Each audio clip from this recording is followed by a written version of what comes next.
Assalamualaikum warahmatullahi wabarakatuh. Yang saya hormati Bapak Iwayan Mulyawan selaku dosen mata kuliah Struktur Data. Perkenalkan, nama saya Abdul Hanif Pratama dari kelas 2 IA 16. Pada video kali ini saya ingin mempresentasikan mengenai materi struktur data, khususnya mengenai array dan linked list. Nah, pada video kali ini juga merupakan salah satu hasil UTS saya untuk mata kuliah struktur data. Nah, untuk mengefektifkan waktu, kita masuk saja ke dalam materi presentasi yang akan saya presentasikan. Nah, sebelum kita masuk ke dalam materi mengenai array ataupun linked list, pertama-tama kita harus mengingat kembali mengenai struktur data sendiri itu apa ya. Jadi definisi dari struktur data itu adalah sebuah cara untuk mengatur data atau mengorganize data dengan cara yang memungkinkannya diproses dalam waktu yang efektif. Jadi bagaimana kita suatu data tersebut kita olah, kita proses itu dalam waktu yang efektif. Nah, untuk memahaminya kita analogikan. Nah, pada gambar kiri ini kan terdiri dari terdapat buah-buahan yang tersusun secara acak ya, masih berantakan. Nah, dengan menggunakan konsep struktur data pada gambar di kanan ini merupakan jika kita menggunakan konsep struktur data, maka akan menghasilkan buah-buahan yang tersusun secara rapi, tersusun sesuai dengan jenis-jenisnya. Apel dengan apel, jeruk dengan jeruk, ataupun pisang dengan pisang, ataupun buah-buahan yang lainnya. Sehingga ketika kita ingin membeli ataupun mengambil buah tersebut, kita tidak susah payah lagi mencari buah-buahan yang masih berantakan. Kita tinggal mencari sesuai dengan jenisnya.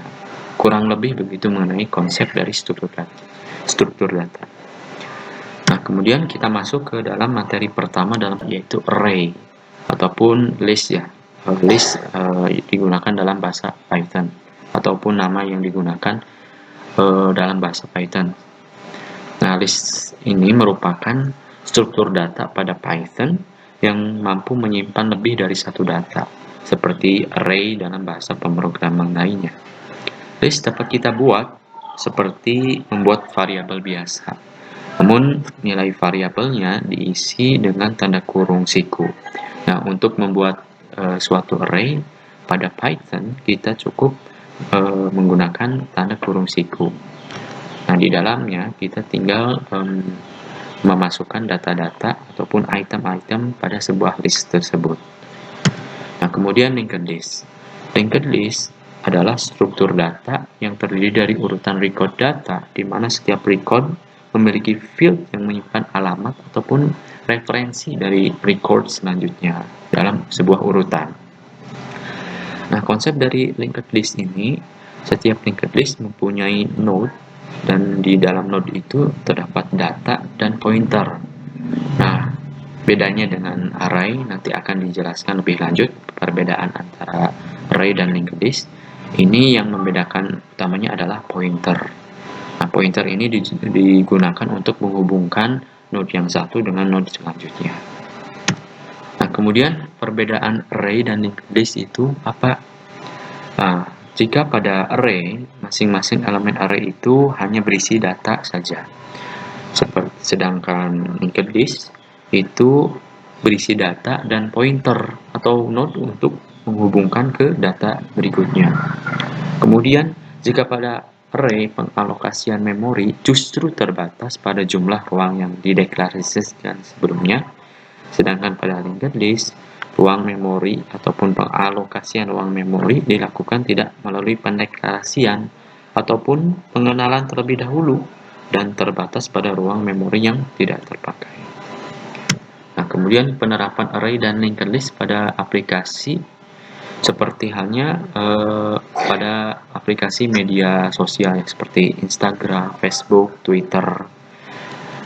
itu yang membutuhkan data-data besar ya, sehingga penggunaan ataupun penerapan array dan linked list pada aplikasi media sosial tentu akan sangat membantu untuk mengembangkan aplikasi tersebut.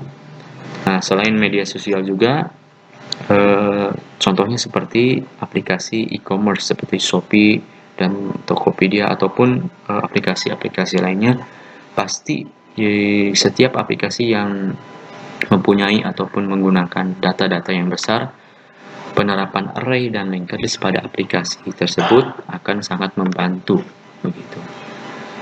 Sekian presentasi yang dapat saya sampaikan.